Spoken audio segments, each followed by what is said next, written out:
নমস্কার বন্ধুরা, আশা করি আপনারা সবাই ভালো আছেন।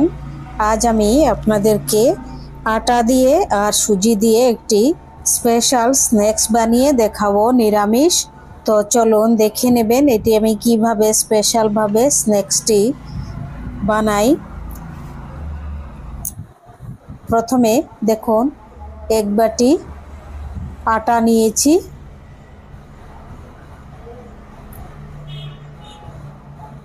তারপর দিয়ে দিচ্ছি অল্প একটু আজওয়াইন। আজওয়াইনটা দিলে খুব টেস্ট হয়। এখন দিয়ে দিচ্ছি অল্প একটু নুন। তারপর দিয়ে দিচ্ছি দেখুন চা চামচ দিয়ে 4 চামচ সুজি। এই সুজিটা দিলে খুব মচমচে হবে, এর জন্য আমি সুজিটা এর মধ্যে অ্যাড করলাম আটার মধ্যে। এখন ময়ামের জন্য দিয়ে দিচ্ছি 2 চামচ তেল, সাদা তেল দিয়ে এবার খুব ভালোভাবে এটি মিক্স করে নেব। ভালোভাবে মেখে নিচ্ছি। এখন দিয়ে দেব অল্প একটু জল, বেশি জল দেব না। দেখুন এরকম হলে খুব ভালো হয়। দিয়ে দিচ্ছি অল্প একটু জল। এরকম অল্প অল্প জল দিয়ে মেখে নিচ্ছি, একটি ডো বানিয়ে নিচ্ছি। একসাথে জল বেশি দেইনি, হয়ে গেছে। দেখুন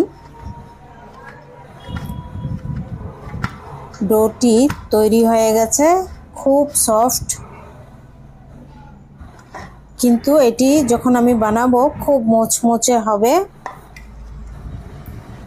ঝাল ঝাল স্ন্যাক্স বানাবো, এটির জন্যে আমি এরকমভাবে ডো বানিয়ে রেস্টে রেখে দেব 5 মিনিট।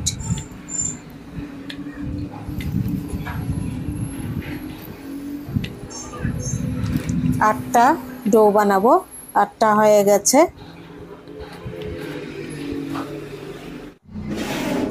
এখন মশলা নিয়ে নিচ্ছি। দেখুন জিরা 1 চামচ, গোটা জিরা।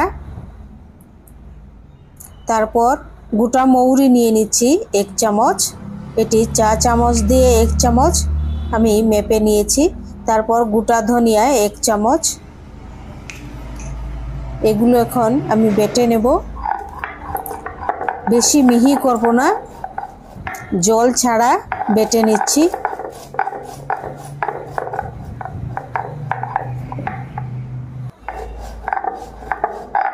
বাটা হয়ে গেছে দেখুন, এবার তুলে নেব।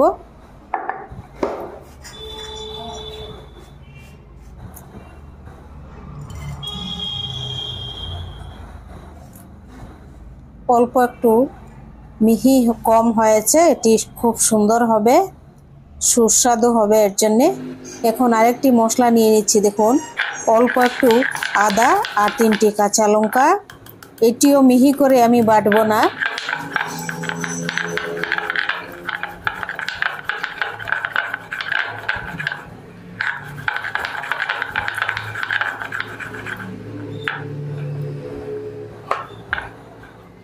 হয়ে গেছে দেখুন, বেশি মিহি করে বাটিনি।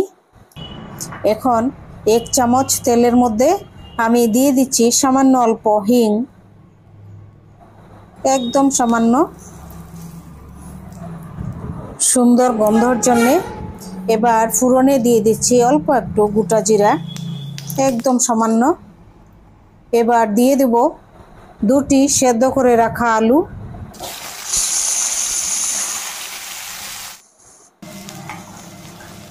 আলুগুলি ভেঙে দিয়েছি। এবার দিয়ে দিচ্ছি এই যে বেটে রাখা গোটা মশলা। তারপর দিয়ে দিচ্ছি আদা কাঁচা লঙ্কা। এটি এখন 10 মিনিট খুব ভালোভাবে সাঁতলে নেব মশলা আর আলুগুলো পুরা ভেঙে দেব ভালোভাবে, একদম যেন মিশমিশা হয়। মিশিয়ে নিচ্ছি মশলার সাথে ভালোভাবে। এখন দিয়ে দেব হাফ চামচ নুন আর হাফ চামচ হলুদ, হাফ চামচ কাশ্মীরি লাল লঙ্কা পাউডার। এবার দিয়ে দিচ্ছি সেদ্ধ করে রাখা কড়াইশুঁটি।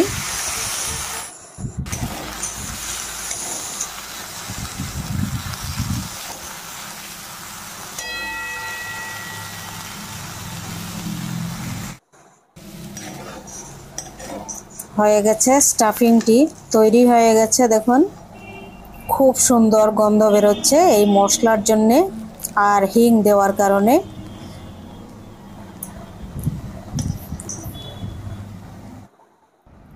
এবার আমি বানিয়ে নিচ্ছি। দেখুন অল্প একটু সামান্য বেলে নিচ্ছি, বেশি বেলবো না, এটি বেশি পাতলা করব না।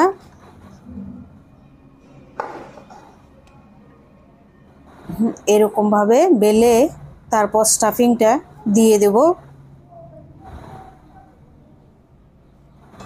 ভীষণ টেস্টি, এরকম বানিয়ে খেয়ে দেখবেন, দুর্দান্ত ঝাল ঝাল। এখন দিয়ে দেব এটির মধ্যে পনির। দেখুন ভালো করে, এটি পনিরটি ঘরে তৈরি করা, এর জন্য আমি আর ভাজিনি। এইরকম ভাবে সাইডটি আমি ফোল্ড করে দিচ্ছি, এরকম ভাবে ভাঁজ করে গোল গোল করে ডো বানিয়ে এটি ভেজে নেব এরকম করে সবগুলো।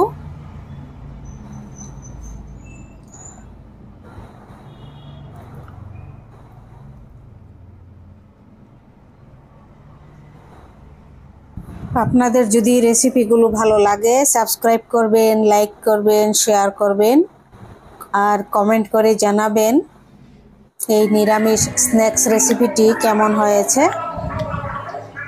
দেখুন আরও একটি বানিয়ে নিচ্ছি। এটি সন্ধ্যাবেলা খুবই ভালো লাগবে খেতে। এরকমভাবে পনির দিয়ে এরকমভাবে স্টাফিংটি দিয়ে আমি ভাজ করে নিচ্ছি ভালোভাবে। যে কোনো চাটনি দিয়ে এটা খেয়ে দেখবেন অসাধারণ। দেখুন সবগুলো এরকমভাবে আমি বানিয়ে নিয়েছি আটা সুজি দিয়ে। এবার তেলটি গরম হয়ে গেছে, দিয়ে দিচ্ছি তেলে। আর বেশি তেলও লাগবে না, অল্প তেলের মধ্যেই ভাজা হয়ে যাবে। ভাজা হয়ে গেছে দেখুন, অল্প একটু এই সাইডটা পাল্টে দিচ্ছি। দেখুন খুব সুন্দর হয়েছে।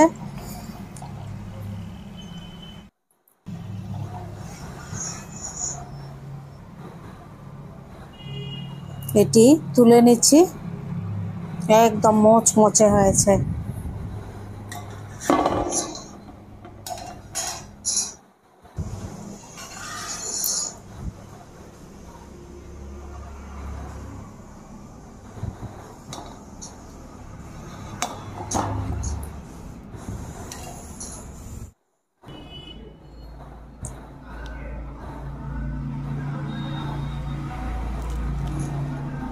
ভীষণ টেস্টি, খেয়ে দেখবেন এরকম ভাবে বানিয়ে।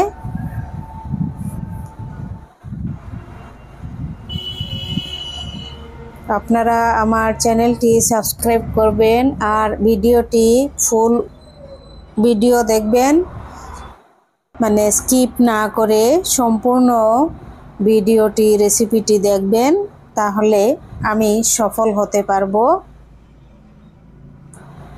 একটু একটু স্কিপ করে দেখলে আমার ভিউজটা একদম ডাউন হয়ে যায় আর রিচ একদম ডাউন হয়ে যায়। এটি খুবই কষ্ট লাগে তখন আমার, আর তখন মনে হয় এত কষ্ট করে ভিডিও করলাম, ভিউজ নেই, লাইকও নেই, কমেন্টও নেই, খুব কষ্ট হয়। আপনারা প্লিজ আমার ভিডিওটি স্কিপ না করে সম্পূর্ণ ভিডিওটি দেখবেন। সবার কাছে আমি কৃতজ্ঞ। সবাই ভালো থাকবেন, সুস্থ থাকবেন আর এরকমভাবে স্ন্যাক্স বানিয়ে খেয়ে দেখবেন অসাধারণ। আটা আর সুজি দিয়ে নিরামিষ স্ন্যাক্স